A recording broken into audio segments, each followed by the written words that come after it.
जय हिंद दोस्तों, मैं अंकुर ठाकुर स्वागत करता हूं आपका एक और बेहतरीन सेशन में। जैसा कि आपको पता है कि इंडियन एयर फोर्स ने अपनी आंसर की रिलीज़ कर दी है और ये इतिहास में पहली बार हुआ है, क्योंकि इससे पहले इंडियन एयर फोर्स अपनी आंसर की कभी रिलीज़ नहीं करता था। इससे पहले क्या होता था, ऑफलाइन पेपर होता था, तब भी कोई चांस ही नहीं था आंसर की का। फिर ऑनलाइन पेपर जब से स्टार्ट हुआ, तब भी इंडियन एयर फोर्स अपनी आंसर की रिलीज़ नहीं करता था। लेकिन अब इंडियन एयर फोर्स ने एक नया इनिशिएटिव लिया है। वो है कि अब आप अपने आंसर्स देख सकते हैं। ठीक, आप कुछ क्वेश्चंस को चैलेंज भी कर सकते हैं, उन क्वेश्चंस को चैलेंज कर सकते हैं जो कि आपको लगता है कि आपने सही किए हैं, पर इंडियन एयर फोर्स ने उसके गलत आंसर दिए, या कोई सवाल आपको गलत लग रहा है, ठीक, तो उनको आप चैलेंज भी कर सकते हैं। तो ये काफ़ी अच्छी चीज़ की है इंडियन एयर फोर्स ने। तो चलिए स्टार्ट करते हैं एक बेहतरीन सा सेशन मैं आपके लिए लाया हूँ। 31 मार्च 2026 सेकेंड शिफ्ट का ये जो पेपर हुआ था, मैं उनके क्वेश्चंस लाया हूँ। तो चलिए बिना देरी किए स्टार्ट करते हैं अपने सेशन को। ये है पहला क्वेश्चन है, कौन सा मिरर इमेज का क्वेश्चन आया था आपका। कह रहा है, यदि दर्पण को नीचे दिखाए गए चित्र के अनुसार पीक्यू पर रखा जाए तो दिए गए संयोजन के लिए सही दर्पण प्रतिबिंब का चयन कीजिए। ठीक, हमें दर्पण दर्पण प्रतिबिंब निकालना है, मिरर इमेज निकालनी है। सबसे पहले इसका कॉन्सेप्ट पता होना चाहिए कि मिरर इमेज का कॉन्सेप्ट होता क्या है। मिरर इमेज में जो हमारा बायां होता है वो दायां दिखता है। मिरर इमेज में क्या होता है, जो हमारे बाएं होता है वो हमें दायां दिखता है, लेकिन ऊपर नीचे नहीं बदलता है। यानी जो ऊपर है वो नीचे वो ऊपर ही रहेगा, और जो नीचे है वो नीचे ही रहेगा। सिर्फ बदलता क्या है, सिर्फ बदलता है हमारा बायां और दायां। सिर्फ क्या बदलता है, बायां और दायां। ठीक, अब देखते हैं। क्वेश्चन है BD FV KQ ये लिखा है, और हमारा मिरर रखा है PQ पे। तो कह रहा है मिरर इमेज बताइए। सबसे पहले क्या मैंने बताया कि बायां और दायां चेंज होता है, यानी जो बाएं है वो हमें दाएं दिखेगा और जो दाएं है वो हमें बाएं दिखेगा। देखिए यहाँ पे ध्यान से अगर देखें तो Q आपको दाएं दिख रहा है आपके, और B कहाँ दिख रहा है, बाएं दिख रहा है। तो जब आपको ये मिरर पे दिखेगा तो B आपको दिखेगा दाएं, क्योंकि B बाएं है तो दाएं दिखेगा, B इधर दिखेगा, और Q आपका इधर दिखेगा। Q आपका इधर दिखेगा। सही से बना देता हूँ, Q आपका इधर दिखेगा। ठीक, अब देखिए कौन से क्वेश्चन में ऑप्शन देखिए। ये हो सकता है, ये हो सकता है, ये नहीं हो सकता, ये भी हो सकता है। ठीक, ये गलत हो गया। दूसरा मैंने क्या बताया कि जो ऊपर है वो ऊपर ही रहेगा, जो नीचे है वो नीचे ही रहेगा। मिरर इमेज में ऊपर नीचे नहीं बदलता है। ठीक, अगर आप ध्यान से देखें, क्यू में ये जो लाइन दिख रही है, क्यू पे यो क्यू को काटने वाली जो लाइन होती है ये नीचे है, तो ये नीचे ही रहेगी, ऊपर नहीं जाएगी। फर्स्ट वाले ऑप्शन में देखिए ये आपको ऊपर दिख रही है, यानी ये भी गलत हो गया। ठीक, अब कौन कौन से ऑप्शन बचे, ऑप्शन नंबर 2, ऑप्शन नंबर 4, दो ऑप्शन कट गए, 2 और 4 बचे। ठीक, उसके बाद देख लिए अब क्या दिख रहा है, बी, बी के बाद डी, डी के बाद एफ। इसमें बी, बी के बाद एफ, उसके बाद डी, यानी ये भी गलत हो गया। ऑप्शन नंबर कौन सा है, ऑप्शन नंबर 2। समझ आया, ऑप्शन नंबर 2। ठीक, कलर दूसरा ले लेते हैं, ना दिखे तो पीला। ठीक, इतना समझ आया। नेक्स्ट क्वेश्चन, नीचे दी गई 4 आकृतियों में से 3 किसी निश्चित तरीके से एक समान है और इस प्रकार का समूह बनाती हैं। कौन सी आकृति उस समूह से संबंधित नहीं है। ठीक, नॉन वर्बल का क्वेश्चन है आपका। कह रहा है तीन एक प्रकार से समान है और एक ऐसी है जो इन सबसे अलग है। उस डिफरेंट को हमें निकालना है। तो ध्यान से अगर इमेज को देखो, पी, पी कैसा हो गया, उल्टा हो गया। पी कैसा हो गया, उल्टा हो गया। एम, एम कैसा हो गया, उल्टा हो गया। के कैसा हो गया, के तो सीधा दिख रहा है लेकिन है वो उल्टा। ठीक, एन जेड की तरीके बन गया। अब हमें निकालना है इसमें डिफरेंट क्या है। अगर आप ध्यान से देखें तो ये पी का क्या लिखा है, ये पी का वाटर इमेज बना है। ये पी का क्या है, वाटर इमेज। वाटर इमेज में क्या होता है, वाटर इमेज में जो बाएं होता है वो बायां ही रहता है, जो दायां होता है वो दायां ही रहता है, लेकिन ऊपर नीचे बदल जाता है। यानी अगर पी इस तरीके बना है, ठीक, पी इस तरीके बना है, अगर पी अगर इस तरीके बना है, तो वो जब वाटर इमेज बनेगी उसकी, तो पी किस तरह बनेगा, इस तरह के बनेगा, लेकिन बायां दायां नहीं चेंज होगा। ठीक, ये ये किस तरफ है, ये दाईं तरफ है तो ये भी किस तरफ रहेगा, दाईं तरफ ही रहेगा। ठीक, समझ आया। देखो एम, एम का वाटर इमेज, के का भी वाटर इमेज, लेकिन जब एन बदलेगा, एन जब बदलेगा तो वाटर इमेज उसका कैसा बनेगा, एन का जो वाटर इमेज होगा वो कैसा बनेगा, वो किस कुछ इस तरीके बनेगा। कैसा बनेगा, कुछ इस तरीके। ठीक, इस तरीके बनेगा, ना कि जेड की तरीके। तो कौन सा डिफरेंट है, डी वाला। डी वाला ऑप्शन सही से देखना, कौन सा, डी। डी कौन से ऑप्शन में है, ऑप्शन नंबर 2 पे, ऑप्शन नंबर 2 पे डी। ठीक, समझ आया। नेक्स्ट चले। नेक्स्ट, नेक्स्ट है, 7 व्यक्ति A G M P T U और वी उत्तर की ओर अभिमुख होकर एक सीधी पंक्ति में बैठे हैं। 7 व्यक्ति बैठे हैं। ठीक, सबसे पहले 7 व्यक्ति को बिठाओ, 1 2 3 4 5 6 और ये 7। ठीक, 7 व्यक्ति उत्तर की ओर देख रहे हैं, यानी इनका मुख किधर है, उत्तर की ओर, ऊपर की ओर। ठीक, अब कह रहा है कि एम यू के दाईं ओर चौथे स्थान पर बैठा है। कोई क्लियर नहीं है एम कहाँ बैठा है, इसे छोड़ दो, आगे बढ़ो। आगे कह रहा है जी यू के ठीक बाएं पड़ोस में बैठा है। जी यू के ठीक बाएं पड़ोस में बैठा है, ये भी कोई क्लियर नहीं है, हम कहाँ बैठा दें, कुछ पता नहीं चल रहा है इससे, ये भी छोड़ो। कह रहा है फिर टी और पी के बीच में केवल ए बैठा है, इससे भी कुछ क्लियर नहीं हो रहा है कौन कहाँ बैठा है। ठीक, फिर कह रहा है वी पी के दाईं ओर दूसरे स्थान पर बैठा है। वी पी के दाईं ओर, वी पी के दाईं ओर दूसरे स्थान पर बैठा है, इससे भी कुछ पता नहीं चल रहा है। फिर कह रहा है जी किसी एक छोर पर बैठा है। जी किसी एक छोर पर बैठा है, यानी ये तो क्लियर है कि जी या तो यहाँ बैठा है या तो यहाँ बैठा है। लेकिन जी से, जी के लिए एक लाइन और थी, जी के लिए एक लाइन ये थी कि जी यू के ठीक बाएं पड़ोस में बैठा है। जी यू के, जी यू के ठीक बाएं पड़ोस में बैठा है, यू के बाएं जी बैठा है। यानी अगर जी को हम यहाँ बिठाते हैं, अगर जी को हम यहाँ बिठाते हैं तो यू यू को हम बिठा नहीं पाएंगे। क्यों, क्योंकि कह रहा है कि जी यू के ठीक बाएं पड़ोस में बैठा है, यानी यू जो बैठा है उसके ठीक बाएं जी बैठा है। तो अगर जी को हम यहाँ बिठाएं, जी को हम यहाँ बिठाएं, जी को हम कहाँ बिठाएं, जी को अगर हम यहाँ बिठाएं तो हम यू को यहाँ बिठा सकते हैं। ठीक, अगर लेकिन यहाँ जी को हम यहाँ बिठाते तो फिर यू को ना बिठा पाते, क्योंकि ये यू फिर कहाँ होता, यू बाएं में होता। लेकिन कह रहा है कि जी यू के ठीक बाएं पड़ोस में बैठा है, यानी जी बैठा है यू के बाएं, तो जी यू के बाएं बैठ गया। ठीक, अब कह रहा है, अब देखो अब क्या कह रहा है, फिर एक यू से और था, ये कह रहा था एम यू के दाईं ओर चौथे स्थान पर बैठा है। एम कहाँ बैठा है, यू के दाईं ओर चौथे स्थान पर। तो दायां ये होता है और बायां ये होता है। ठीक, ध्यान रखना, बायां इस तरफ होता है, ठीक, ये बायां है, इस तरफ बायां है। ठीक, और इस तरफ ये इसका दायां है। ठीक, समझ आया। एम यू के दाईं ओर चौथे स्थान पर बैठा है, तो 1 2 3 4, चौथे स्थान पर एम को बिठा दो। ठीक, चौथे स्थान पर एम को बिठा दो। फिर कह रहा है, फिर और क्या कह रहा है, ये तो हो गया। ठीक, फिर कह रहा है टी और पी, टी और पी के बीच में केवल ए बैठा है, यानी ए कहाँ बैठा है, टी और पी के बीच में। अब स्थान बचे हैं हमारे पास 4, 1 2 3 4, और हमें टी और पी के बीच में ए बिठाना है। तो हम एक ही कंडीशन वो बन रही है यहाँ पे। ठीक, टी और पी, टी और पी के बीच में कौन बैठ गया, ए। लेकिन एक कंडीशन और भी हो सकती है कि पी इधर हो सकता है और टी इधर हो सकता है। ठीक, और ये बीच में हो सकता है। ये 2 कंडीशन है। ठीक, अब कौन सी सही होती है देखते हैं आगे।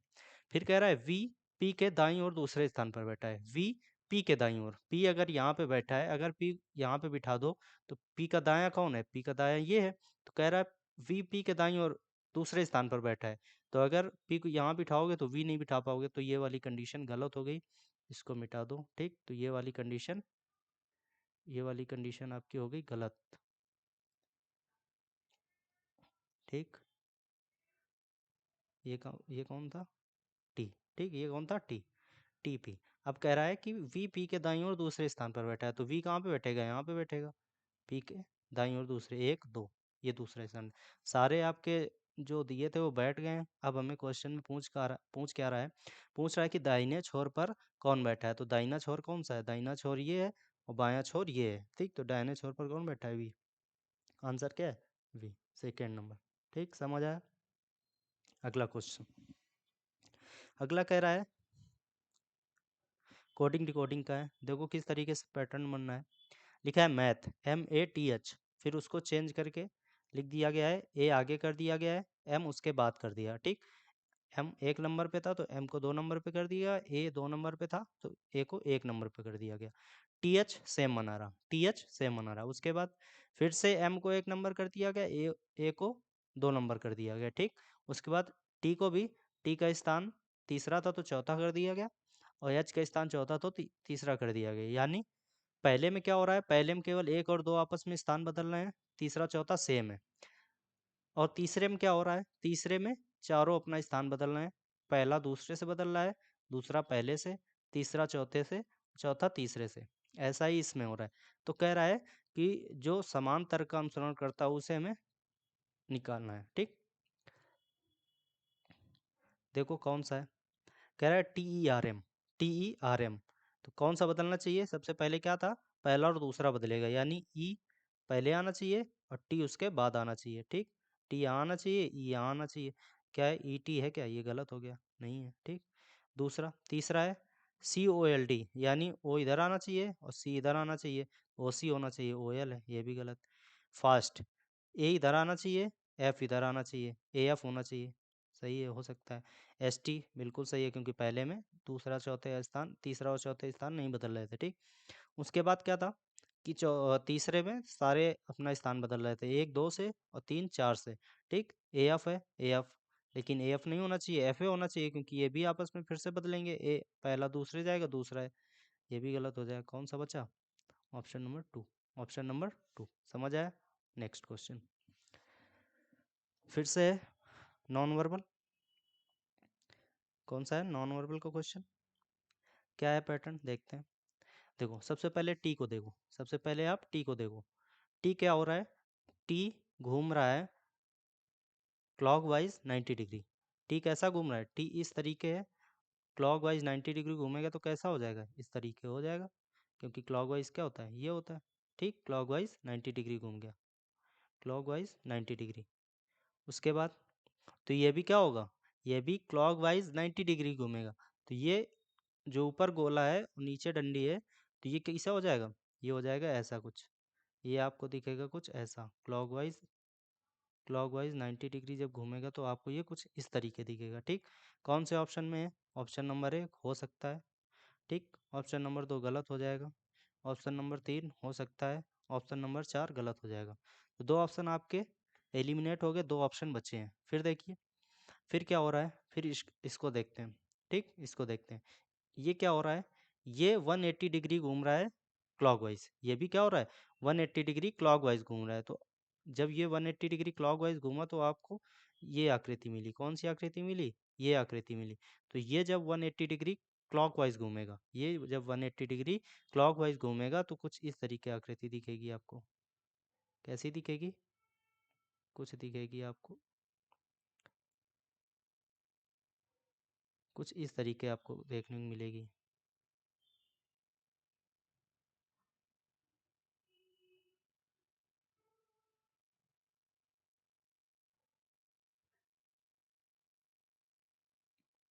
किस तरीके देखने को मिलेगी, सही से बनाते हैं ना,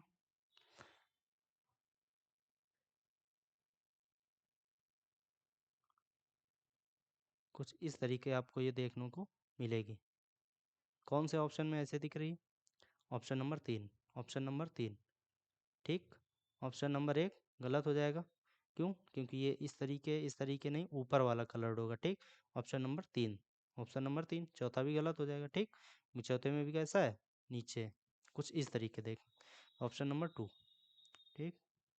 अगला क्वेश्चन कह रहा है यदि किसी खंबे की ऊंचाई उस खंबे की परछाई की लंबाई की √3 गुनी है, ठीक।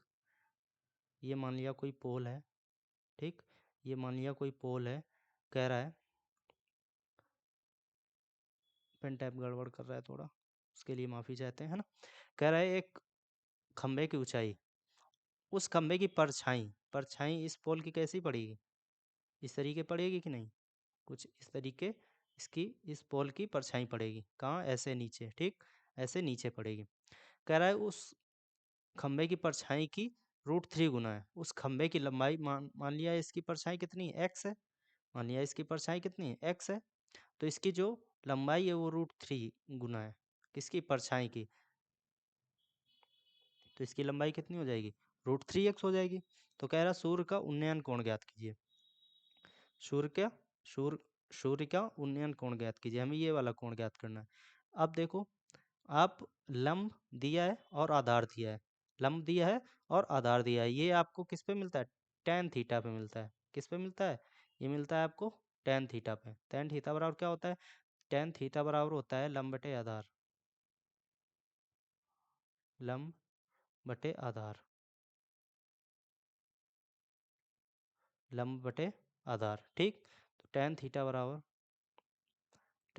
बराबर लंब है आपका √3x, आधार है x, x कैंसिल हो जाएगा, तो बचेगा आपका tan थीटा बराबर √3, तो tan थीटा बराबर √3 किस पे, tan थीटा पे किसकी वैल्यू होती है, tan 60 की। tan 60 की वैल्यू कितनी होती है, 10, तो 10 से 10 कैंसिल हो जाएगा, थीटा बराबर कितना आ जाएगा, 60 डिग्री। थीटा बराबर कितना आ जाएगा, 60 डिग्री। कौन सा ऑप्शन है, ऑप्शन नंबर 3, ठीक। समझ आया। नेक्स्ट क्वेश्चन, फिर अगला है, अंग्रेजी वर्णमाला के आधार पर निम्न के 4 अक्षर समूह युग्म 3 किसी निश्चित तरीके से एक समान है और इस प्रकार एक ग्रुप बनाते हैं। कौन सा अक्षर समूह उस युग्म से संबंधित नहीं है, ठीक, उस युग्म से संबंधित नहीं है। 3 एक समान है लेकिन चौथा अलग है। सबसे पहला है CDI, इनका सबसे पहले क्या करो, नंबरिंग कर लो। सी की जो प्लेस वैल्यू होती है वो कितनी होती है, 3, डी की होती है 4, आई की होती है 9, ठीक। थोड़ा पतला कर लेते हैं, दिख ना रहा वो सही, तो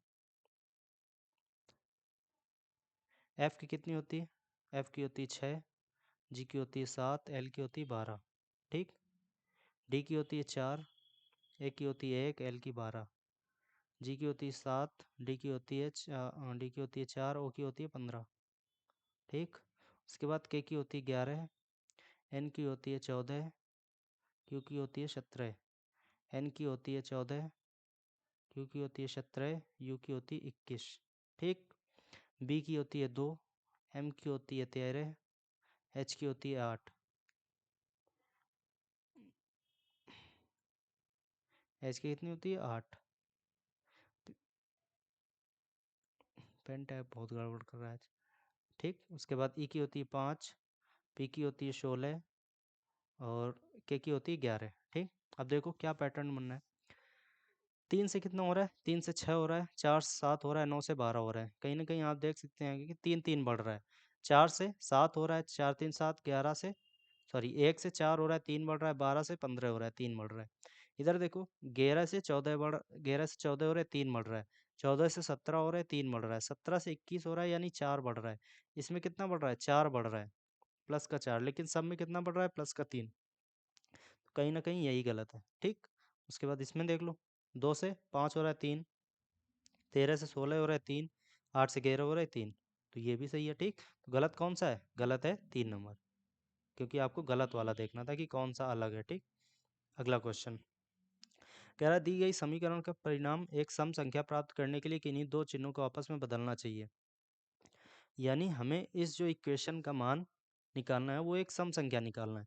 तो ऐसे कौन से दो निशान आपस में इंटरचेंज करें हम कि ये सम संख्या निकला है। देखो पहला ऑप्शन कह रहा है गुणा और भाग को बदल दो, गुणा और भाग को, ठीक। देखो 16, यानी भाग की जगह गुणा की जगह भाग करना है, भाग की जगह गुणा, या गुणा 16 गुणा 4 था तो 16 भाजिक 4 कर दो, ठीक। उसके बाद प्लस 8 गुणा 2 कर दो, क्योंकि भाग की जगह गुणा करना है, -1। अब हमें इसका जो आंसर है वो सम संख्या है, अगर सम संख्या आ रहा है तो यही सही है, ठीक। 16 से 4 में भागो, 4 बार जाएगा, 4 प्लस 8 गुणा 2 कितना होता है, 16 माइनस 1, 16 4 20 और 20 माइनस 1 19। ये क्या सम संख्या होती है, सम संख्या नहीं होती भैया, 19 तो एक भी सम संख्या, यानी ये गलत हो गया, ठीक। यानी ये गलत हो गया। अगला देखते हैं, option number 2, option number 2 plus और माइनस को आपस में बदलो, तो 16 गुणा 4, 16 गुणा 4 -8 भाजक 2 +1, जहाँ पे प्लस था वहाँ माइनस, जो जहाँ माइनस था वहाँ प्लस। 16 × 4 कितना होता है? 16 × 4 = 64 माइनस 8 में 2 से भाग दो कितना आएगा? 4 + 1। 64 - 4 60। 60 + 1 कितना होता है? 61। 61 ये भी क्या है? ये भी एक विषम संख्या है, यानी दूसरा भी गलत है। यानी दूसरा भी क्या है? गलत है। दूसरा भी गलत है। तीसरा ऑप्शन क्या है? तीसरा ऑप्शन कह रहा है भाग और माइनस को आपस में बदल दो। जहाँ पे भाग है वहाँ माइनस लगा दो, जहाँ माइनस है वहाँ भाग लगा दो। 16 × 4 + 8 भाग की जगह हमें करना है माइनस, और जहाँ पर भाग है वहाँ पे, जहाँ पे माइनस है वहाँ भाग कर दो। ठीक। 16 × 4 कितना होता है? 64 + 8 माइनस 1 से 2 में भाग दो कितनी बार जाएगा? 2 बार। 64 64 8 72 होता है, 72 में 2 गए 70। 70 70 एक सम संख्या होती है। 70 क्या है? सम संख्या होती है। ठीक। तो यही आंसर हो जाएगा कौन सा? Option number 3। चौथा करने की ज़रूरत है नहीं। ठीक। फिर कह रहा है एक बेलन के सिरे पर एक शंकु और दूसरे सिरे पर गोलार्ध रखा हुआ है। थोड़ा अच्छा क्वेश्चन आया था। मैं कहूँगा कि एयरफोर्स के मुकाबले ये बहुत अच्छा क्वेश्चन दिया है एयरफोर्स ने। देखो क्या क्वेश्चन है। एक बेलन है। ठीक। एक बेलन है। पहले फिगर बनाते हैं तभी आपको समझ आएगा थोड़ा। एक बेलन है। बेलन कुछ इस तरीके होता है ना? बेलन घर पे देखे होगे, जिस पे रोटियां बनती हैं। ठीक, वो बेलन होता है। एक बेलन है और उसके एक सिरे पर शंकु। एक सिरे पर क्या है? एक सिरे पर उसके शंकु रखा है। शंकु कुछ इस तरीके होता है। एक सिरे पर क्या लिखा है? फिगर थोड़ा गंदा बना है, पर थोड़ा समझने की कोशिश करना। ठीक। एक सिरे पर रखा है उसके शंकु। बन जा भाई।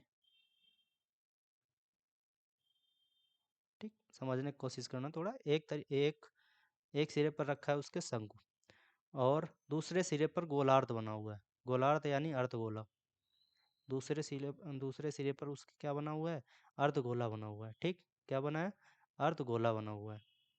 फिर कह रहा है कि उभयनिष्ठ त्रिज्या जो है वो 7 सेंटीमीटर है। यानी ये जो त्रिज्या है ये 7 सेंटीमीटर है।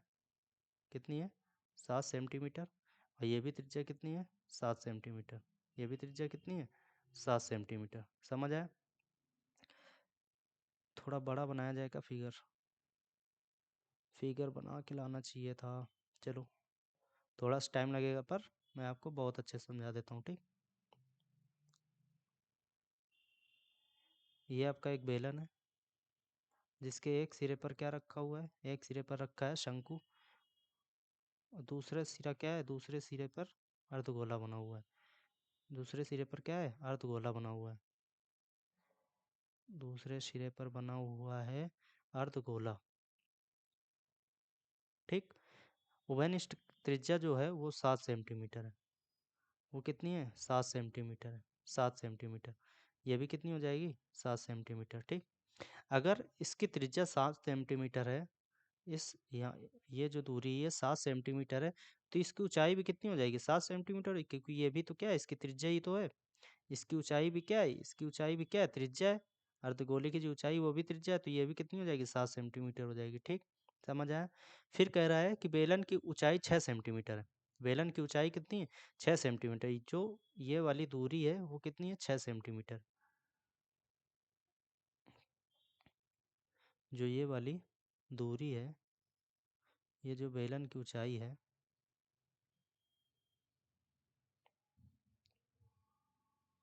ये जो बेलन की ऊंचाई दे रखे हैं वो 6 सेंटीमीटर दे रखे हैं। ठीक।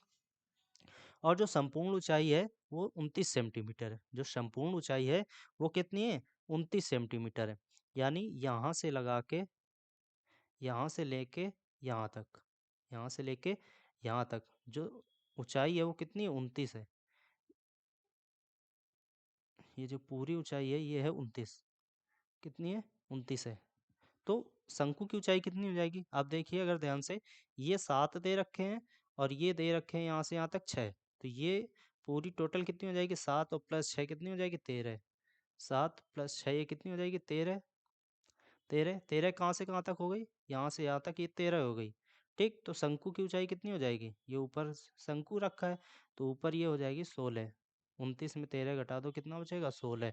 तो शंकु की ऊंचाई कितनी है?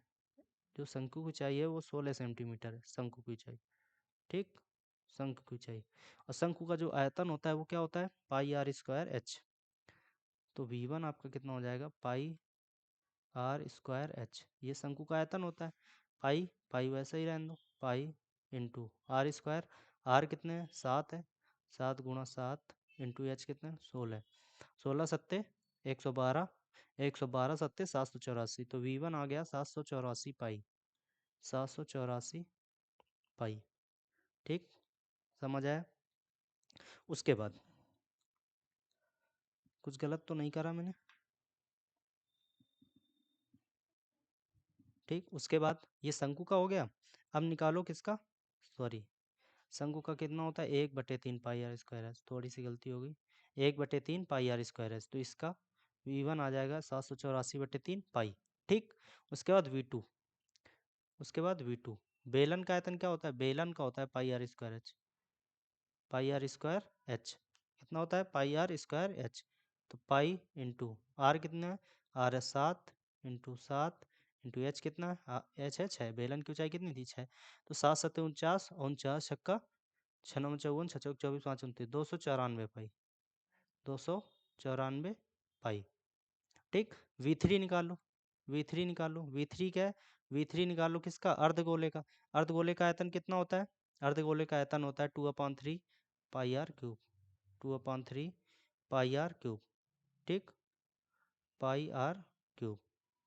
तो 2/3 into pi into R, R कितना है, आर है 7, आर कितना है 7, 7 गुणा 7 गुणा 7।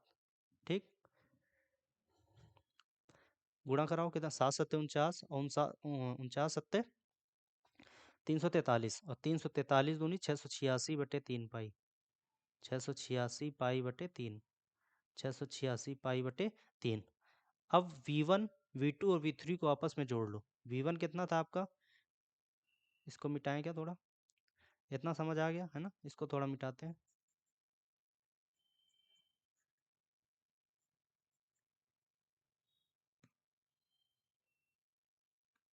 V1 आपका कितना था, V1 जो आपका था वो था 784/3 पाई, 784 पाई बटे 3, प्लस V2 कितना था, V2 था आपका 686 पाई बटे 3, 686 पाई बटे 3। V3 आपका कितना था, V3 था 294 पाई, 294 पाई। जब आप, जब पूरे आयतन निकालना हो तो हमें तीनों को जोड़ दो। तो जो पूरा आयतन आएगा वो कितना आएगा, V बराबर आएगा, V बराबर आएगा आपका 784 पाई, 784 पाई, 784 पाई। इतना आप कर लेना। ठीक, पाई की वैल्यू रखोगे 22/7, 784 गुणा 22/7। इसको जब आप सॉल्व करोगे 22/7, जब आप इसको सॉल्व करोगे तो आएगा कितना, 2463, यानी लगभग में 2464। ठीक, समझ आया। ना समझ आया तो आप वीडियो को थोड़ा सा पीछे करके एक बार दोबारा देख सकते हैं। ओके, चलते हैं अगले क्वेश्चन की तरफ। ये मान के चलो बहुत अच्छा क्वेश्चन था, है ना। फिर है, निम्नलिखित व्यंजक का मान ज्ञात कीजिए, यानी हमें इसे क्या करना है, इसे सरल करना है, सरल करना है। सबसे पहले तो देखो इसको, इतने को सॉल्व करते हैं। ठीक, सबसे पहले इतने को सॉल्व करो, इसकी वैल्यू निकालो, किसका कितना आएगा। ये लिखा है अंडर रूट के अंदर 0.625, अंडर रूट के अंदर लिखा है 0.625। और ये आपको पता होना चाहिए 0.0625 ये होता है 0.025 का होल स्क्वायर। ये क्या लिखा है, 0.25 का होल स्क्वायर। ठीक, जब होल स्क्वायर हटेगा तो ये रूट हट जाएगा, तो इसका आ जाएगा आंसर जो है उतने का 0.25, 0.25। तो इतने को हम जब सॉल्व करेंगे तो आएगा 0.25। अब इसको सॉल्व कर लो, इसको लिखा है 0.27, 0.27, 7 के ऊपर बार। ठीक, 0.27, 7 के ऊपर बार। अब मैं इसको डिटेल में नहीं पढ़ाऊंगा, मैं बता दे रहा हूँ कि कैसे सॉल्व किया जाता है इसको। ठीक, कह रहा है 0.27 और 7 के ऊपर बार। तो इसको हम जब सॉल्व करते हैं तो लिखते हैं 27, 27।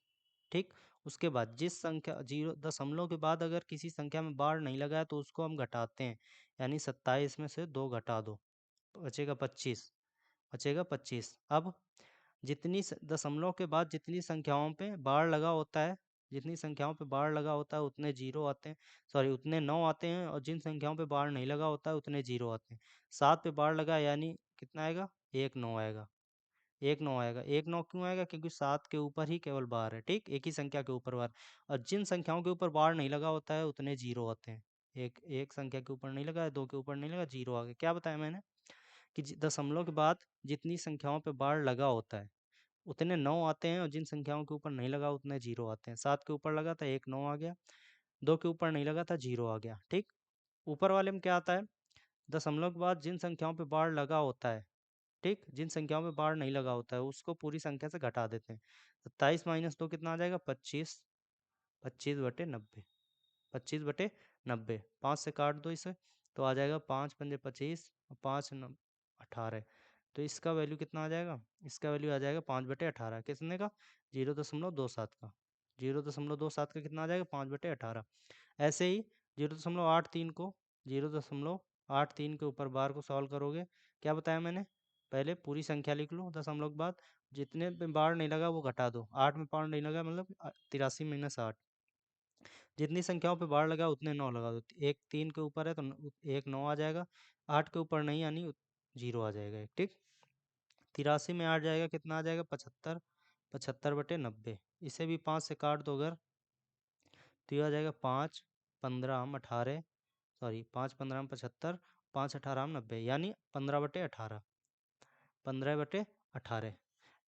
तो जो 0.27 के ऊपर बार की वैल्यू वो 5/18 है, और 0.83 के ऊपर बार की वैल्यू कितनी, 15/18। अब मैं इसको मेट देता हूँ, ठीक, और सीधे लिखते हैं।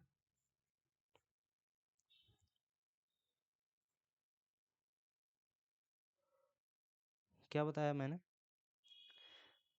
ऊपर वाले की जो वैल्यू थी वो थी 0.25, 0.25, और जो इसकी वैल्यू आई है वो आई है 5/18, 5/18। भाग हटेगा तो उल्टा हो जाती, क्या था, 15/18 थे तो अभी हो जाएगा 18/15, क्योंकि भाग हटता है, भाग को उल्टा कर दो, गुणा लगा दो, और गुणा से क्या होती है, संख्याएं पलट जाती हैं, ठीक। जो अंश में है वो हर में चला जाएगा, जो हर में है वो अंश में चला जाएगा।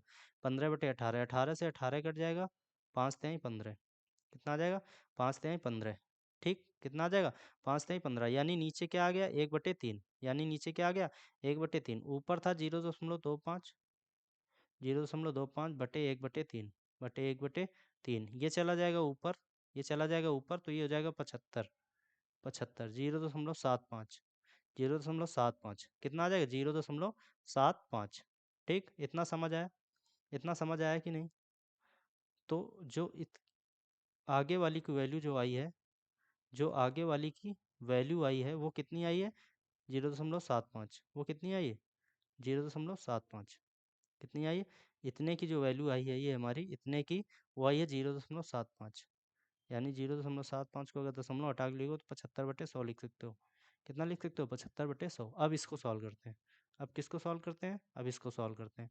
लिखा है 0.6 का होल क्यूब प्लस 0.4 का होल क्यूब, और नीचे 0.6 का स्क्वायर माइनस 0.24 प्लस 0.4 का स्क्वायर। अगर आपने एक फॉर्मूला पढ़ा हो A cube plus B cube का, तो फॉर्मूला होता है A plus B, A plus B एक ब्रैकेट में, दूसरे ब्रैकेट में होता है A square plus B square minus A B, ठीक। ये होता है किसका, A cube plus B cube का फॉर्मूला। अब ध्यान से अगर देखो तो ये लिखा है आपका ए क्यूब और प्लस बी क्यूब, क्या लिखा है, ए क्यूब प्लस बी क्यूब। अगर इसको खोलोगे तो क्या बनेगा, लिखा है ये आपका 0.6 का होल क्यूब प्लस 0.4 का होल क्यूब, 0.4 का होल क्यूब।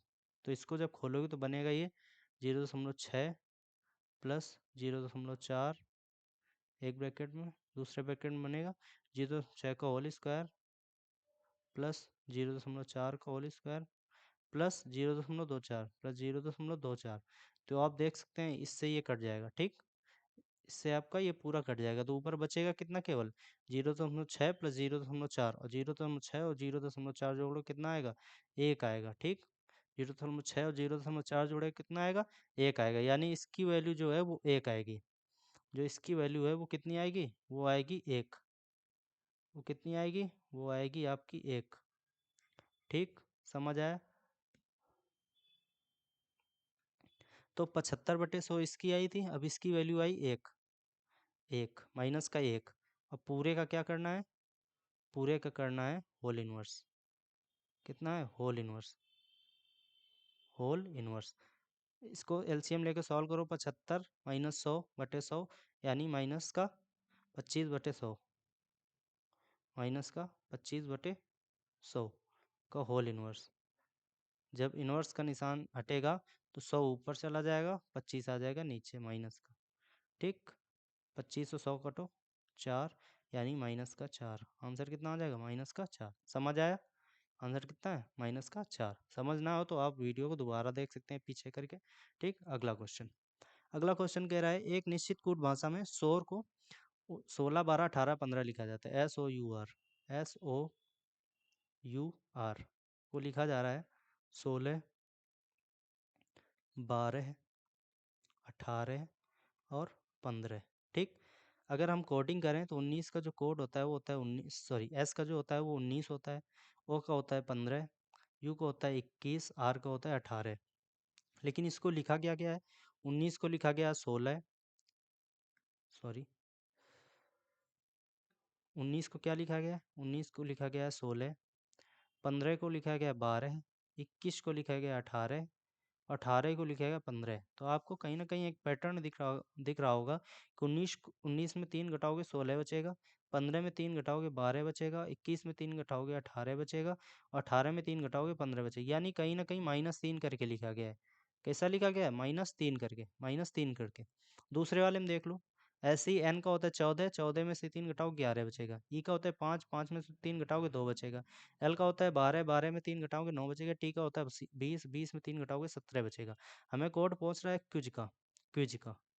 ठीक, QUIZ, QUIZ। क्यू का कितना होता है, क्यू का होता है 17, 17 में 3 घटाओ कितना आ जाएगा, 14 आ जाएगा। ठीक, फिर ऐसे यू का होता है 21, 21 में 3 घटाओगे 18 आ जाएगा। आई का होता है 9, 9 में 3 घटाओगे 6 आ जाएगा। जेड का होता है 26, 26 में 3 घटाओगे कितना आ जाएगा, 23 आ जाएगा, यानी 14, 18, 6, 23, 15, 18, 14, 18, 15, 18, 14, 18, 6, 23, ऑप्शन नंबर 4। ठीक, अगला क्वेश्चन। अगला आपका है non verbal mirror, sorry image है। इमेज कह रहा है पैटर्न को पूरा करने वाली इमेज बताइए, पैटर्न को जो पूरा कर दे वो इमेज बतानी है हमें। देखो क्या क्या है इसमें, एक तो अर्धगोला है, एक तो सॉरी क्वार्टर है। कितना है, क्वार्टर है, 1/4 गोले का 1/4 है। ठीक, गोले का 1/4 है, वो भी किसका है, वो भी कैसा है, कलर्ड है। ठीक, कलर्ड है। आप इसमें ध्यान से देखो तो ये तो नॉन कलर्ड है, यानी तो ये तो साफ गलत हो गया, इसमें है ही नहीं, ये भी गलत हो गया। अब ऑप्शन बचे आपके दो, अब आपके ऑप्शन बचे दो। ठीक, या तो ये है या तो ये है। तो अगर इसमें ध्यान से देखो आप कि इन दोनों में क्या अंतर है। ठीक, आंसर देखने के लिए आप यहाँ ना देखिए, आप देखिए यहाँ की इन दोनों में क्या अंतर है। इन दोनों में सब कुछ सेम है, बस फर्क कितना है, एक लाइन का है। ये जो लाइन है ना, ये इस पे नहीं है, बस इसी लाइन का फर्क है। तो आप देख लीजिए, अगर ये लाइन सब में है तो इसमें भी आनी चाहिए। देखिए ये लाइन इसमें भी है, इसमें भी है, इसमें भी, यानी इसमें भी आनी चाहिए। तो ऑप्शन नंबर 1 आपका गलत हो जाएगा, ऑप्शन नंबर 2। ठीक, समझ आया। अगला क्वेश्चन। अगला क्वेश्चन आपका दिशा परीक्षण से है। ठीक, कह रहा है एक कुरियर वैन आरंभ में दक्षिण की ओर अभिमुख होकर खड़ी है। दक्षिण दिशा किस तरफ होती है, मैंने आपको बताया था कि NEWS। मैंने इस टाइप के क्वेश्चन आपके मॉक में कराए थे। ठीक, अगर आपने मॉक वो करे होंगे तो ऑब्वियस सी बात है आपने ये क्वेश्चन सॉल्व कर लिए होंगे एग्जाम में। ठीक, NWS इस तरीके कुछ होता है। अब कह रहा है कि वह शुरुआत में दक्षिण की ओर मुख की है। ठीक, यानी ये इस तरफ मुँह की है, दक्षिण की तरफ। मुख इसका किस तरफ है, दक्षिण की तरफ। कह रहा है वह 90 डिग्री बाईं ओर मुड़ती है, वह 90 डिग्री बाईं ओर मुड़ती है। तो ये अगर दक्षिण की तरफ अभिमुख है तो ये उसका दायां हो जाएगा और ये उसका बायां हो जाएगा। तो 90 डिग्री अगर बाएं मुड़ी तो वो इस तरफ मुड़ी होगी। ठीक, मुड़ती है और 15 किलोमीटर चलती है, यानी वो इस तरफ चली, इस तरफ खड़ी थी, इस तरफ चली इस तरफ चली 15 किलोमीटर। कितना चली? 15 किलोमीटर। ठीक, उसके बाद कह रहा है वहाँ से वह फिर 90 डिग्री बाएं मुड़ती है। अब उसका दायां नीचे है, बायां ऊपर है। 90 डिग्री बायां मुड़ी यानी ऊपर मुड़ी। ठीक, कितना चली? 12 किलोमीटर। कितना चली? 12 किलोमीटर। फिर उसके बाद कह रहा है एक बार फिर वह 90 डिग्री बाएं मुड़ती है। अब उसका बायां इस तरफ है, दायां इस तरफ है, तो बाएं मुड़ी 90 डिग्री यानी इस तरफ मुड़ी। 10 किलोमीटर चली। कितना चली? 10 किलोमीटर। कितना चली? 10। ये 10 चली। ठीक, अब कह रहा है और बिंदु ए पर रुक जाती है। ये बिंदु कोई ए है जहाँ पर इतना चलने के बाद ये रुक गई और ये बिंदु ए है। ठीक, ये बिंदु है कौन सा? ए है। अब कह रहा है आरंभिक बिंदु और एक ए के बीच की न्यूनतम दूरी। ये ए था। ठीक, आरंभिक बिंदु ये था, आरंभिक बिंदु ये था और ए के बीच की न्यूनतम दूरी हमसे पूछ रहा है। तो अगर आप ये सीधी लाइन खींचो, अगर ये आप सीधी लाइन खींचो, ये आप सीधी लाइन खींचो तो ये कितना था? ये पूरे 15 था। इसमें से ये 10 चला ही तो ये बचा कितना है? ये 5 बचा है। कितना बचा है? 5 बचा है क्योंकि 10 ये चला ही इधर। और ये कितना है? ये 12 है, क्योंकि ये 12 है तो ये भी 12 है। अब न्यूनतम दूरी आपसे पूछ रहा है तो न्यूनतम दूरी कौन सी हो जाएगी? न्यूनतम दूरी ये हो जाएगी। ठीक, विकर्ण, ये इसकी न्यूनतम दूरी हो जाएगी। आप जानते होंगे ट्रिपलेट 5 12, अगर लंब 12 है, आधार 5 है तो कर्ण इसका कितना आ जाएगा? 13 आ जाएगा। कितना आ जाएगा? 13 आ जाएगा। तो जो न्यूनतम दूरी है वो तो 13 है। ठीक, तो दो ऑप्शन में 15 15 वाले गलत हो जाए। ये भी गलत, ये भी गलत। अब 13 किलोमीटर पूर्व, 13 किलोमीटर पश्चिम। और क्या पूछ रहा था? और पूछ रहा था अब वैन किस दिशा की ओर अभिमुख है। दिशा भी बतानी है। तो दिशा ये कौन सी? इधर जा रहा था, इधर जा रहा था। इधर दिशा कौन सी होती है? इधर दिशा होती है पश्चिम, ये लिखा है। ठीक, तो 13 किलोमीटर पश्चिम, ये भी गलत हो जाएगा। Option number 1। ठीक, अगला क्वेश्चन। उस आकृति का चयन कीजिए जो प्रश्न स्थान के रखने पर श्रृंखला तार्किक रूप से पूर्ण हो जाएगी। ठीक, प्रश्न चिन्ह के स्थान पर कौन सी ऐसी आकृति आएगी जो इस पैटर्न को पूरा करेगी? देखो पैटर्न बन क्या रहा है। सबसे पहले ये कलर्ड गोला इस तरफ है, ये इधर आ गया। ये जो टी की तरह दिखने वाली लाइन है ये इधर है, ये इधर आ गई। यानी ये आपस में कोने बदल रहे हैं, या आप कह सकते हैं कि 90 डिग्री घूम रहे हैं। ठीक, ये फिर से 90 डिग्री घूमा। ठीक, ये फिर से 90 डिग्री घूमा तो इधर आ गया। फिर से 90 डिग्री घूमा तो इधर आ गया। अब 90 डिग्री घूमेगा तो कहाँ आ जाएगा? इधर आ जाएगा, कोने में पहुंच जाएगा। दूसरा अगर बोले तो इस कोने से इस कोने में आ गया, इस कोने से इस कोने आ गया, इस कोने से इस कोने आ गया और इस कोने से इस कोने आ गया है। अब इस कोने से ये इस कोने में जाएगा तो किस तरीके जाएगा? कहीं आपको कुछ इस तरीके दिखेगा। ठीक, इस तरीके दिखेगा। कौन से वाले में दिख रहा है? ऑप्शन नंबर 1 और 2 तो गलत हो गए। ठीक, 1 2 तीसरा और चौथा हो सकता है, तीसरा चौथा हो सकता है। अब उसके बाद अगर ये देख कलर्ड वाला अगर ये देखे पत्ती की तरह जो दिख रहा है तो एक छोड़ के दूसरे में जा रहा है, दूसरे हाफ में जा रहा है। इनको हाफ कर दो। ठीक, एक छोड़ के दूसरे हाफ में जा रहा है, फिर एक छोड़ के दूसरे हाफ में जा रहा है ऊपर वाले में। ठीक, एक छोड़ के दूसरे हाफ में जा रहा है इस तरफ। ठीक, यहाँ पे आया। अब एक छोड़ के इस तरफ जाएगा तो इस वाले हाफ में आएगा ये, कुछ इस तरीके। जो इस तरीके दिख रहा हो वही वाला आंसर है आपका। ये वाला तो गलत हो, तीसरा भी गलत हो गया। कौन सा है? चौथा। ठीक, चौथे आप में इस तरफ नीचे दिख रहा है। ठीक, अगला क्वेश्चन। अगला क्वेश्चन है 143 लीटर के मिश्रण में दूध और जल का अनुपात जो है 8:5 है। इस अनुपात को 1:1 बनाने के लिए मिश्रण में कितना सॉरी मिश्रण में कितना जल मिलाना होगा? अनुपात दे रखे हैं मिल्क और वाटर का। मिल्क और वाटर का जो अनुपात है वो 8:5 है, 8:5। और टोटल जो है वो 143 है। टोटल कितना है? 143। अनुपात में 8:5 है। अनुपात में अगर टोटल हम करें, अनुपात में टोटल अगर करें तो 8 5 13 और इसकी वैल्यू कितनी दे रखी है? 143। ठीक, तो एक की वैल्यू कितनी आ जाएगी? 143 में 13 भाग आ जाएगी 11। कितनी आ जाएगी? आ जाएगी 11। कितनी आ जाएगी? 11। तो अगर एक बराबर 11 है तो 8 बराबर कितना हो जाएगा? 8 बराबर हो जाएगा 88। और 5 बराबर कितना हो जाएगा? 55। 5 बराबर कितना हो जाएगा? 55। कह रहा है 1:1 बनाने के लिए कितना जल मिलाएं, कितना जल मिलाएं? तो मिल्क है 88, वाटर है 55 और 1:1 बनाने यानी हम अगर वाटर को भी 88 बना दें तो ये 1:1 हो जाएगा। 1:1 हो जाएगा कि नहीं? देखो, मिल्क है 88 और वाटर है 55। अगर वाटर को भी 88 बना दें तो 1:1 हो जाएगा कि नहीं हो जाएगा? बिल्कुल हो जाएगा भैया। तो 55 में हम कितना जोड़ें? ये 88 हो जाएगा। तो 55 में भैया अगर 33 जोड़ दिया जाए, अगर 55 में 33 जोड़ दिया जाए तो 88 हो जाएगा। ठीक, तो हम कितना पानी मिलाना चाहिए? 33 लीटर। कौन सा ऑप्शन? Option number 4। ठीक, समझ आया? फिर कह रहा है 86, 12, 42, 36 संख्याओं का एलसीएम ज्ञात करना है। क्या ज्ञात करना है? एलसीएम यानी लोवेस्ट कॉमन मल्टीपल। अगर गुणनखंड विधि से निकालें तो थोड़ा टाइम लग सकता है, लेकिन थोड़ा सा अगर दिमाग लगाओ तो ये क्वेश्चन बहुत जल्दी हो जाएगा। ठीक, आप देख सकते हैं कि 86, 12, 42, 36 ये संख्याएं अगर किसी संख्या से कट रही तो वो संख्या भी इस जो एलसीएम आएगा वो भी इन संख्याओं से कटना चाहिए। यानी 86 से ये संख्या कटनी चाहिए, 12 से ये संख्या कटनी चाहिए, ठीक, 42 से ये संख्या कटनी चाहिए और 36 से ये संख्या कटनी चाहिए, जो इसका एलसीएम होगा। ठीक, अगर आप थोड़ा सा दिमाग लगाएं तो 3 और 2 तो सम में है, 3 और 2 तो सम में है, तो ये 2 से हो जाएगा, ये भी 2 से हो जाएगा, ये भी 2 से हो जाएगा। लेकिन 42 में अगर आप तोड़ो 42 को तो आप देख सकते हैं कि 42 कितना, 7 गुणा 6 कितना होता है, 7 गुणा 6, 7 गुणा 6। अगर वो संख्या 7 से विभाजित हो रही है तो वो वही संख्या उसकी क्या होगी, एलसीएम होगी। देखो पहला ऑप्शन 7 से विभाज्य हो रहा है कि नहीं, 7 एकम 7, 2 बचा, 7 चौको 28, 1 बचा, 7 दूनी 14, 4 बचा 44, 44 7 से नहीं कटता, यानी ये संख्या 7 से नहीं कट रही, तो ये एलसीएम इसका नहीं हो सकती। ठीक, अगला देखो, ठीक है 54, 7 सत्ते 49, 5 बचा, 7 सत्ते 49, 3 बचा, 38, 38 7 से नहीं कटता, यानी ये भी गलत है, ये भी एलसीएम इसका नहीं है। ये देखो 7 एकम 7, 3 बचा, 7 चौके 28, 5 बचा, 7 अट्ठे 56, 2 बचा, 26 7 से नहीं कटता, यानी ये भी इसका एलसीएम नहीं है। एक ही ऑप्शन बचा, ऑप्शन नंबर 4, चेक कर लेते हैं कट रहा है कि नहीं। 7 एकम 7, 3 बचा, 7 पना 35, 3 बचा, 7 चौके 28, 5 बचा, 56, 7 अट्ठे 56, ये कट रही पूरी, यानी यही इसका एलसीएम है। ठीक, यही इसका एलसीएम। बाकी अगर आपको ऐसे नहीं आ रहा है तो आप क्या कर सकते हैं, गुणनखंड विधि से इसका एलसीएम निकाल सकते हैं। मैंने मॉक में ये क्वेश्चन कराया था एलसीएम निकालने की, कैसे गुणनखंड विधि से एलसीएम निकाला जाता है। ठीक, नेक्स्ट क्वेश्चन कह रहा है उत्तर की ओर अभिमुख 40 व्यक्तियों की पंक्ति में अमित बाएं से 15वें स्थान पर है।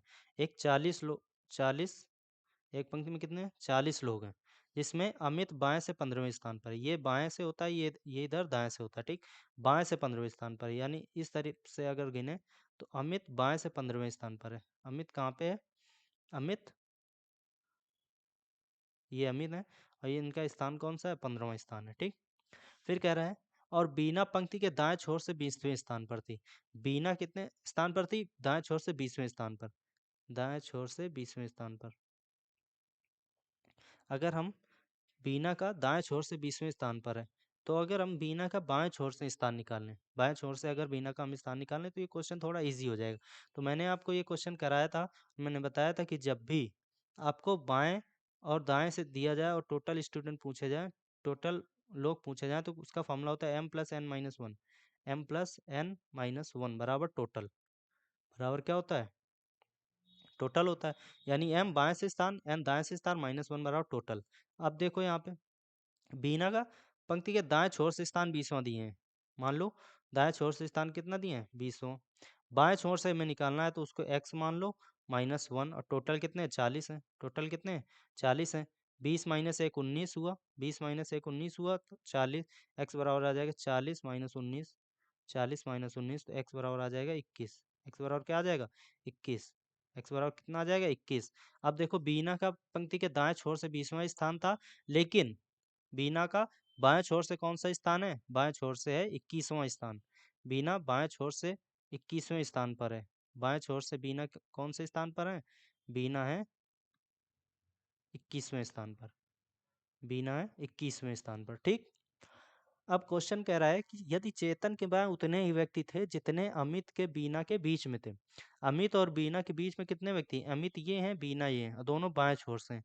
ये बाएं से 15वें हैं, ये बाएं से 21वें हैं, तो कहीं ना कहीं आप अगर ध्यान से देखो तो इनके बीच कितने व्यक्ति हैं, 5 व्यक्ति हैं, 1 2 3 4 5। कैसे गिनो देखो, ये 15वां था, ये 16वां, ये 17वां, ये 18वां, 19वां, 20वां और बीना 21वां। ठीक, तो इनके बीच कितने व्यक्ति हैं, इनके बीच हैं कुल 5 व्यक्ति हैं।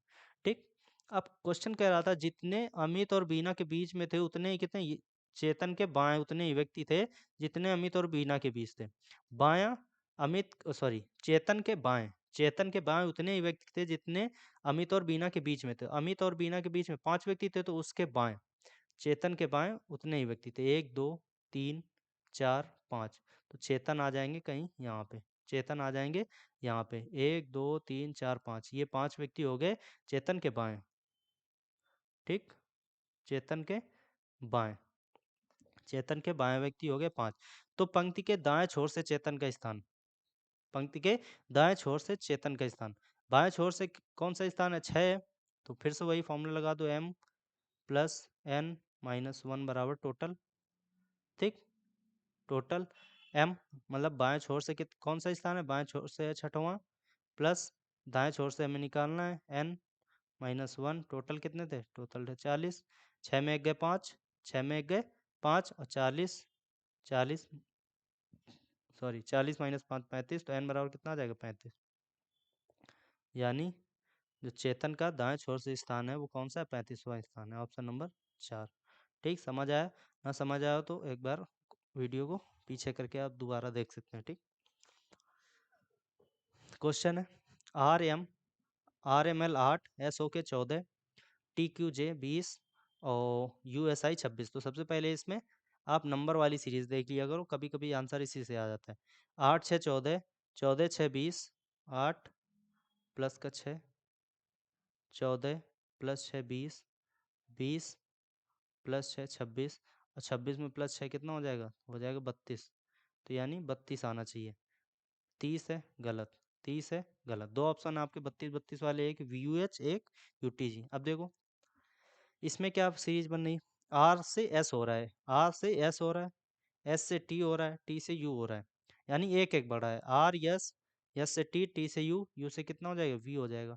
यानी पहले आना चाहिए वी, यू है गलत। कौन सा option? Option number 2, option number 2। ठीक, अगला क्वेश्चन, अगला क्वेश्चन आपको प्रश्नवाचक चिन्ह के स्थान पर क्या आएगा वो बताना है। देखो ध्यान से देखो, छोटी संख्या से बड़ी संख्या में भाग दो, जितना भाग फला है वही यहाँ पे आ रहा है। 45 में 15 से भाग दो, कितना आएगा? 3 बार। 45 में 15 से भाग दो कितनी बार जाएगा? 3 बार जाएगा, 3 यहाँ पे आ गया। 65 में 13 से भाग दोगे कितनी बार जाएगा? 5 बार जाएगा, 5 यहाँ पे आ जाएगा। 20 में 2 से भाग दोगे कितनी बार जाएगा? 10 बार जाएगा, यहाँ आ गया। 6 से 36 में भाग दो कितनी बार जाएगा? 6 बार जाएगा, यहाँ कितना आना चाहिए? 6। कितना आना चाहिए? 6। Option number 4, option number 4, 6 answer है इसका। ठीक, अगला क्वेश्चन, एक एनालॉग घड़ी 3:40 का समय दिखाती है। घंटे वाली सुई और मिनट वाली सुई के बीच छोटा कोण कितना होगा? ये मैंने क्वेश्चन आपको कराया था, ध्यान हो अगर आपका। मैंने बताया था क्या? 3:40 समय लिख लो, फिर घंटे का मिनट में और मिनट का घंटे में गुणा कराना होता है। किससे? 11:60 से। 11:60 से, 11 ये घंटे हैं, 60 मिनट है, तो मिनट का घंटे में कराना है। 3 ये घंटे हैं तो इसके मिनट का गुणा कराओ, तो यानी 60 का गुणा कराओ। ठीक, उल्टा एडजस्ट होता है, 11 60 11 से करा दो। ठीक, 40 मिनट है तो घंटे से कराओ, घंटे क्या है? 11। अब इनको आपस में क्या करना होता है? गुणा करना होता है। इनका आपस में क्या करना होता है? गुणा करना होता है। 60 गुणा 3 करो, कितना आ जाएगा? 180 यानी 180। बीच में अंतर का निशान आता है। 40 गुणा 11 कितना होगा? 440। अंतर करो, 440 में 180 जाएंगे, कितना बचेगा? 260। कितना बचेगा? 260। जो इसका अंतर है उसको 2 से डिवाइड करना होता है, बस यही आंसर है। कितना आ जाएगा? 130, 130 डिग्री। कौन सा ऑप्शन? Option number 2। ठीक, समझ आया? अगला क्वेश्चन कह रहा है मुकुंद, सचिन और चेतन का औसत वजन 45 किलोग्राम है। ठीक, 45 किलोग्राम क्या है? औसत वजन है। तो अगर औसत का आपको फॉर्मूला पता हो, ये क्वेश्चन मैंने कराया था, अगर आपको ध्यान हो, मॉक में मैंने ये क्वेश्चन कराया था। ठीक, अगर आपने मॉक ध्यान से किए होंगे ना तो आप बहुत अच्छा पेपर करके आए होंगे, क्योंकि मैंने इसी टाइप के क्वेश्चन मॉक में ऑलरेडी करा दिए थे। ठीक, तो अगर आपने मॉक में सवाल करे होंगे तो आप प्रैक्टिस में होंगे, और प्रैक्टिस में होंगे तो आप पेपर अच्छा करके आए होंगे। ठीक, मैंने फॉर्मूला बताया था कि एवरेज का फॉर्मूला क्या होता है? औसत बराबर होता है, औसत बराबर होता है, सॉरी, औसत बराबर होता है कुल संख्याओं का योग, कुल संख्याओं का योग बटे कुल संख्या, बटे कुल संख्या। ठीक, औसत कितना था? औसत था 45।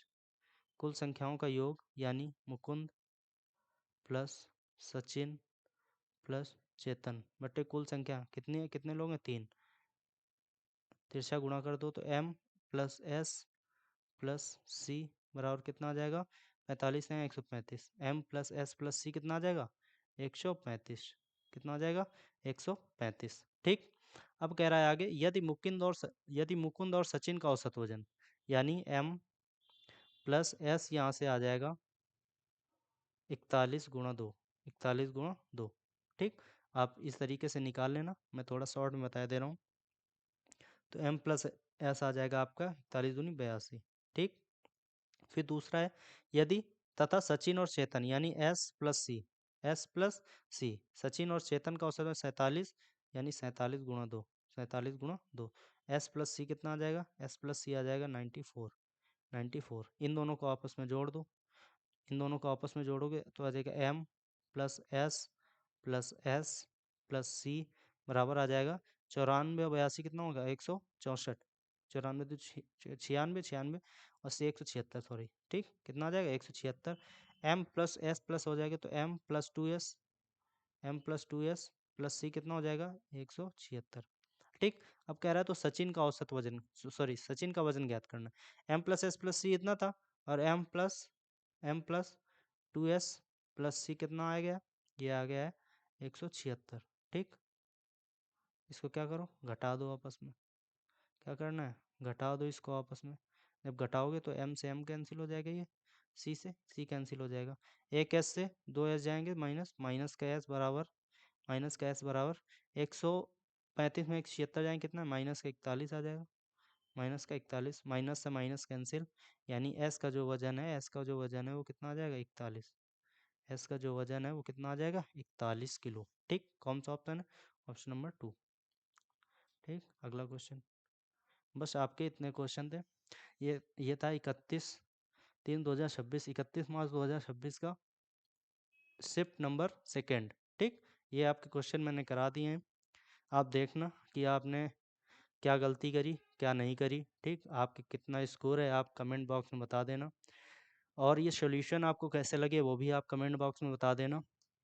और अगर कोई प्रॉब्लम आती है, कोई भी डाउट हो, तो आप मेरे इंस्टाग्राम अंकु ठाकुर 0101 ANKU लिख देता हूँ मैं, AN sorry ANKU without space के। ठीक, ANKUTHAKUR अंकु ठाकुर 01 और 01 अंकु ठाकुर 0101। इस पे आप मुझे मैसेज कर सकते हैं, मैं आपका हर एक डाउट क्लियर कर दूंगा। ओके, तो चलिए मिलते हैं अगले सेशन में, तब तक के लिए सबको जय हिंद, bye bye, tata, take care.